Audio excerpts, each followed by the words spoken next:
माँ, कुछ समय पूर्व मुझे एक रहस्यमय अनुभव हुआ। अंतरिक्ष में एक विचित्र त्रिकोणाकार स्थान है, जिसके निकट जाने के मेरे प्रयास को किसी दिव्य मांत्रिक शक्ति ने विफल कर दिया। त्रिपुर, उसका आभास तो मुझे भी हुआ था पुत्र। समस्त ब्रह्मांड में ऐसा एकमात्र वही स्थान है पुत्र। त्रिपुर माँ?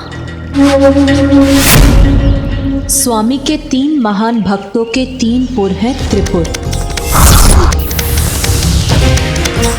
तुम वहां इसीलिए प्रवेश नहीं कर सके पुत्र, क्योंकि वो ब्रह्मदेव के वरदान से सुरक्षित हैं। कौन है ये शिव भक्त माँ, और उन्हें क्या वरदान प्राप्त है? दुष्ट असुर सम्राट ताड़कासुर है त्रिपुर का कारण।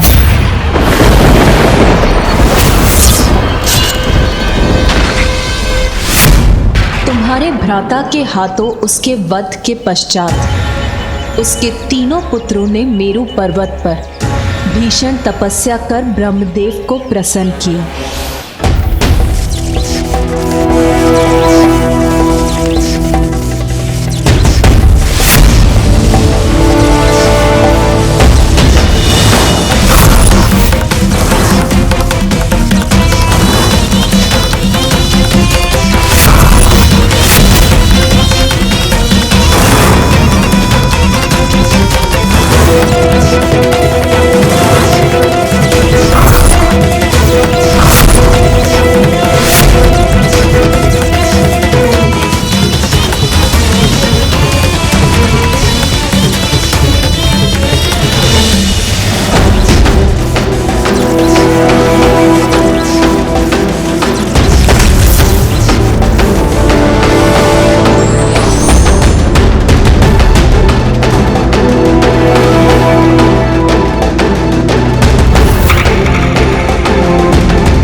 तारकाक्ष,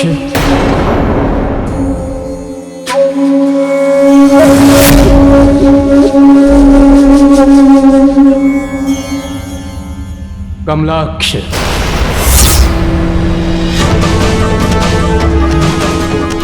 प्रणाम ब्रह्मदेव। विद्युन्माली,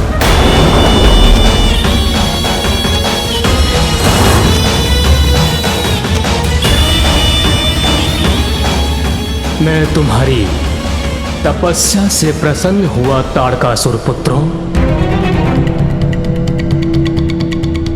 कहो, क्या वरदान चाहते हो तुम? ब्रह्मदेव, हमने आपके लिए कठोर तप किया है, वरदान भी उसके अनुसार दीजिए। कृपया हमें अमरत्व का वरदान दीजिए। अमरत्व का वरदान मैं तो क्या कोई नहीं दे सकता, कोई नहीं दे सकता, कोई नहीं दे सकता। जो जीवित है उसकी मृत्यु भी होगी। यही सृष्टि का अटल नियम है, जिसे कोई भंग नहीं कर सकता। इसीलिए अमृत्यु के सिवाय जो इच्छा हो मांग लो। अच्छा ब्रह्मदेव, ये भी उचित। हमारे पिता असुर सम्राट तारकासुर की मृत्यु के पश्चात पूरे ब्रह्मांड में असुरों के लिए कोई भी स्थान सुरक्षित नहीं रहा।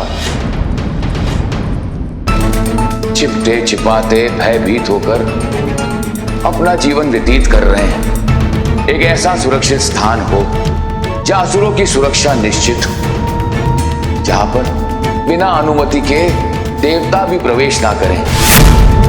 हमें अंतरिक्ष में ऐसे 3 पुर दीजिए। एक जो स्वर्ण से बना हो, दूसरा जो रजत से निर्मित हो, और तीसरा जो लोह का हो। हमारे ये 3 पुर ब्रह्मांड की सभी सुख सुविधाओं से संपन्न हो और हमारे समान ही त्रिकोण के आकार में मिले हों, जिससे हम एक दूसरे पर दृष्टि रख सकें। त्रिपुर कहलाए जाने वाले ये हमारे 3 पुर आपकी कृपा से कभी कोई नष्ट ना कर सके।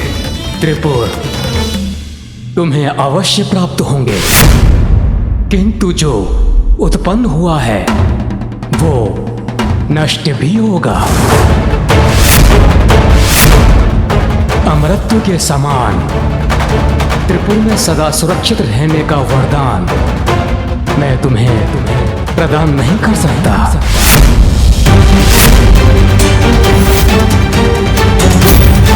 अच्छा ब्रह्मदेव, ये भी उचित है, तो कृपया इतना कीजिए कि संसार के देवता स्वयं महादेव ही इस त्रिपुर को नष्ट कर सकते हैं और हमारा वध उन्हीं के हाथों हो, उनके अतिरिक्त किसी और के हाथों नहीं।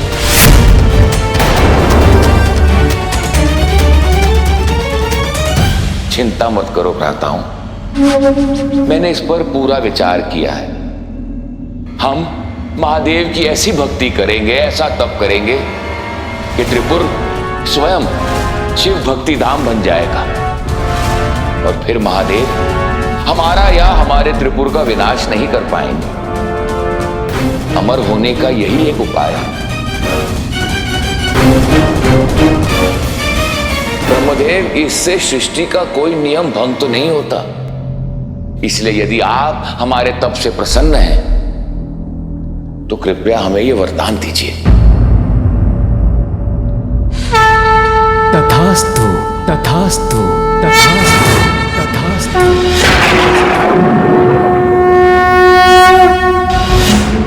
वरदान देने के बाद ब्रह्मदेव ने मायावी विद्या के ज्ञाता मायासुर ताड़कासुर पुत्रों की इच्छा अनुसार 3 पुरों का निर्माण करने का आदेश दिया। फिर वो तीनों असुर भ्राता अपनी प्रजा के साथ वहां शिव भक्ति में लीन रहने लगे। तो यही कारण था कि मुझे वहाँ शिव मंत्र सुनाई दे रहे थे और ब्रह्मदेव के वरदान के कारण ही मैं वहाँ प्रवेश भी नहीं कर सका। हाँ पुत्र, किंतु ताड़कासुर त्रिपुरासुर कुछ भी अनुचित कर अपनी सुरक्षा पर आंच क्यों आने देंगे? इसका तो कोई कारण नहीं है।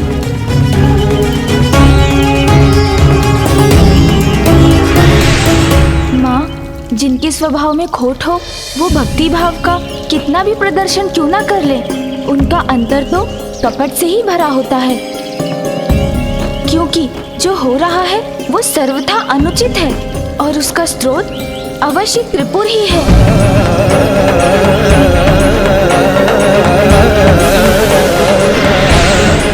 मुझे प्रतीत हो रहा है माँ कि वहाँ भक्ति का दिखावा एक भुलावा है और जिसके पीछे एक भयंकर सत्य छुपा है जो संसार पर संकट का रूप लेकर उजागर होने वाला है।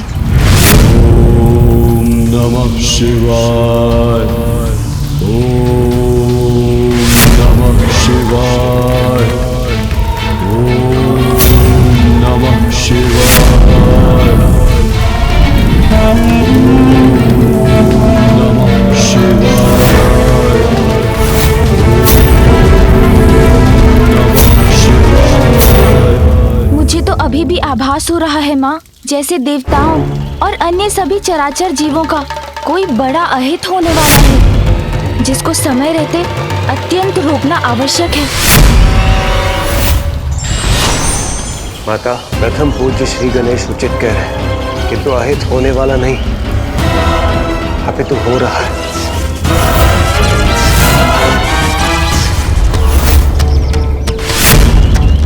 ये जो कुछ भी हो रहा है ये किसी महासंकट से कम नहीं।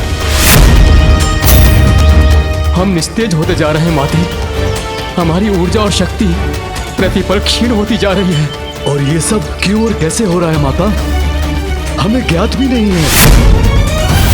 और हमें पूर्ण विश्वास है माता, जिस प्रकार विघ्नहर्ता प्रथम पूज्य गणेश ने प्रतियोगिता के समय समस्त बाधाओं से हमें दूर किया, वही इस समस्या से हमें मुक्ति दिलाएंगे।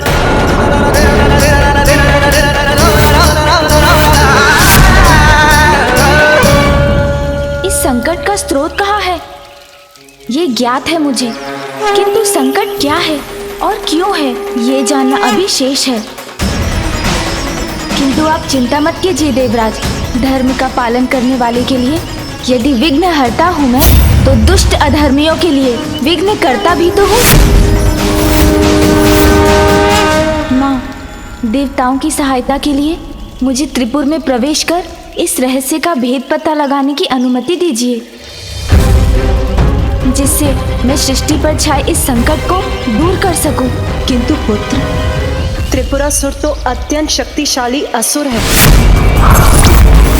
अपने पिता से भी अधिक बलवान है वो।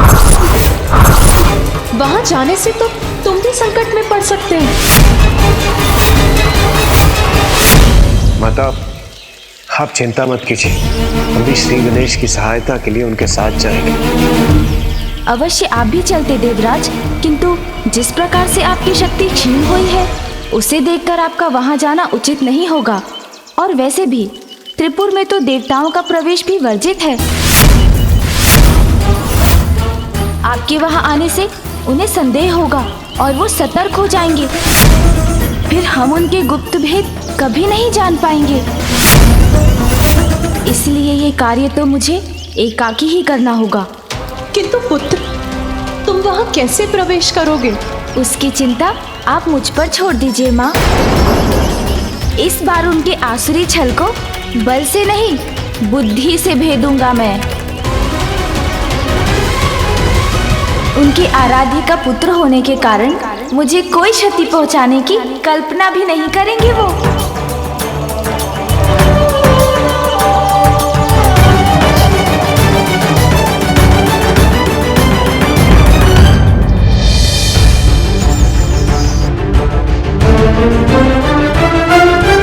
मूषक जी, मेरे साथ त्रिपुर के भीतर जाने के बाद ये आपका कार्य होगा कि आप छिपकर ज्ञात करें कि वहाँ क्या अनुचित घट रहा है। छिपकर वहाँ घूमकर ये कार्य करने में तो मुझे बहुत आनंद आएगा। स्मरण रहे कि इस कार्य में आपको अत्यंत सावधान रहना होगा मूषक जी। जी प्रभु, मैं अत्यधिक सतर्क रहूंगा। रुकिए मूषक जी, ऊर्जा का कवच है यहाँ। तो हम इसके भीतर कैसे जाएं प्रभु? मुझे ज्ञात है मूषक जी।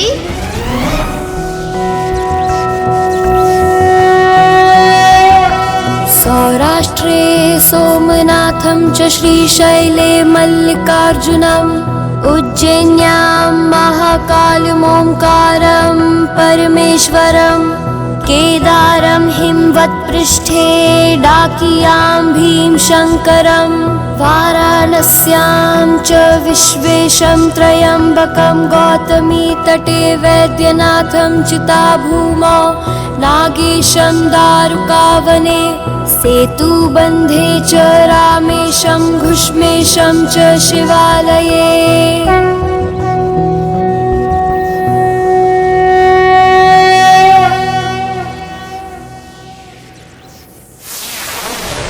प्रभु महादेव की द्वादश नामावली का पाठ कर आपने प्रभावित कर दिया मुझे। प्रतीत होता है कोई महान शिव भक्त शिव भक्ति धाम त्रिपुर में प्रवेश चाहता है। मैं मात्र शिव भक्त नहीं, अपितु शिव पुत्र गजानन गणेश हूँ।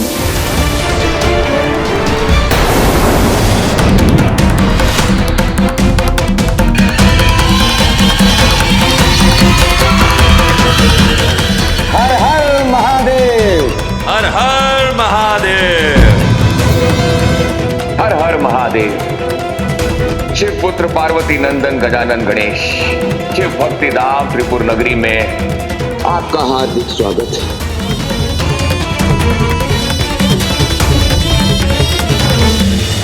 मेरे पिता के प्रति आपकी परम भक्ति की बड़ी ख्याति सुनी थी, इसीलिए जिज्ञासावश स्वयं आपके दर्शन करने चला आया।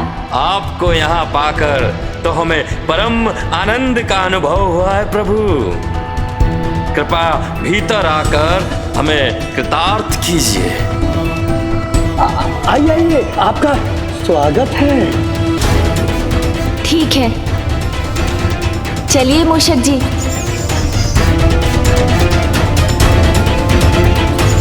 अब जब मैं इनके पूर्व में प्रवेश कर ही चुका हूँ, तो इनके सत्य को भी अवश्य ज्ञात कर लूंगा।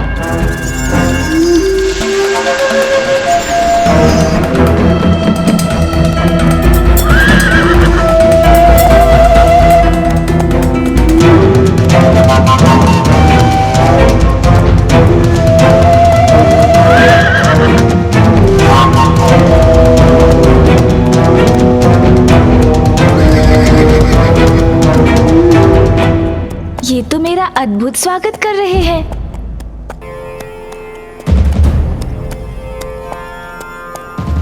ओम नमः शिवाय, ओम नमः शिवाय, ओम नमः शिवाय, ओम नमः शिवाय, ओम नमः शिवाय, ओम नमः शिवाय, ओम नमः शिवाय, ओम नमः शिवाय, ओम नमः शिवाय, ओम नमः शिवाय। और यहाँ तो सभी भक्ति भाव में भी लीन है। ओम नमः शिवाय। मुझे तो लगा था मैं भीतर आकर इनके दिखावे के पीछे छुपे रहस्य को जान लूंगा, किंतु यहाँ तो कुछ भी अनुचित दिखाई नहीं दे रहा। अपितु सभी पूर्ण विधि विधान के साथ पूजा पाठ में लीन है यहाँ। फिर मुझे वो आभास क्यों हुआ था?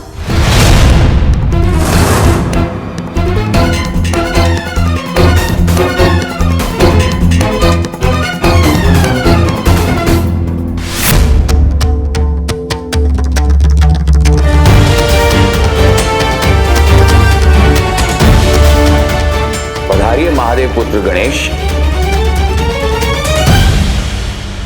आपके पांव को कोई कष्ट ना हो, इसलिए इन पुष्पों की कोमल पंखुड़ियों पर पांव रखकर आगे बढ़िए प्रभु।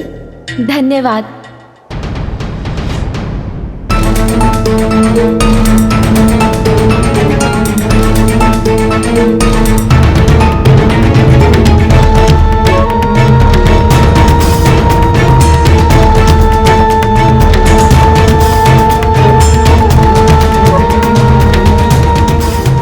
कृपया आपके चरण कमल धोने की अनुमति दीजिए।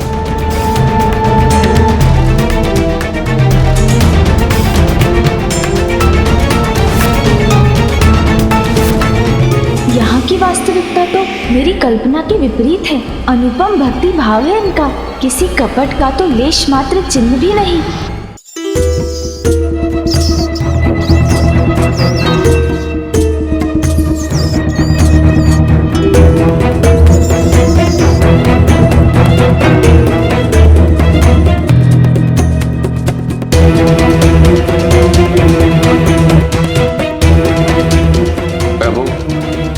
अनुमति दीजिए।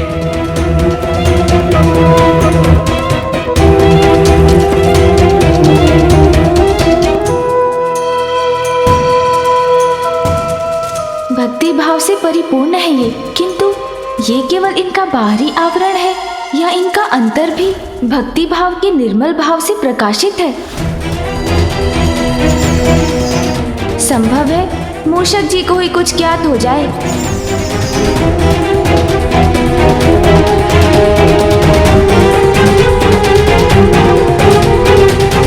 इनके हाव भाव से तो कुछ भी ज्ञात नहीं हो रहा है, किंतु फिर मुझे यहाँ किसी षड्यंत्र का आभास क्यों हुआ? आइए शिवपुत्र गणेश, अपना आसन ग्रहण कीजिए। नहीं, मैं इस स्थान पर स्थित नहीं हो सकता।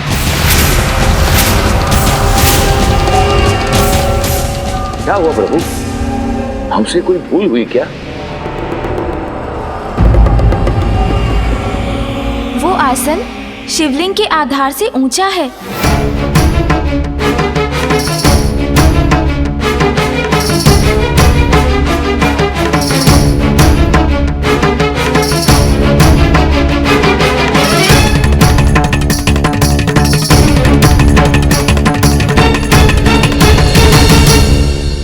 पुत्र का स्थान तो पिता के चरणों में होता है, उनसे ऊपर नहीं।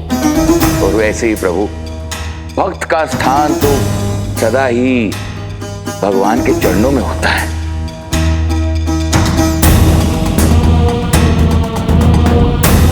इन इनकी भक्ति में तो कोई दोष दिखाई नहीं देता, किंतु फिर किसी कपट का आभास क्यों हो रहा है मुझे? अब तो मूषक जी ही कुछ पता लगाएं। ये कैसी काली छाया मेरी ओर बढ़ी आ रही है? जय गणेश जय गणेश, जय गणेश देवा, माता जाकी पार्वती, पिता महादेवा। बुद्धिमान वही होते हैं जो बाहरी दिखावे पर विश्वास नहीं करते, अपितु सत्य जानने का प्रयास करते हैं।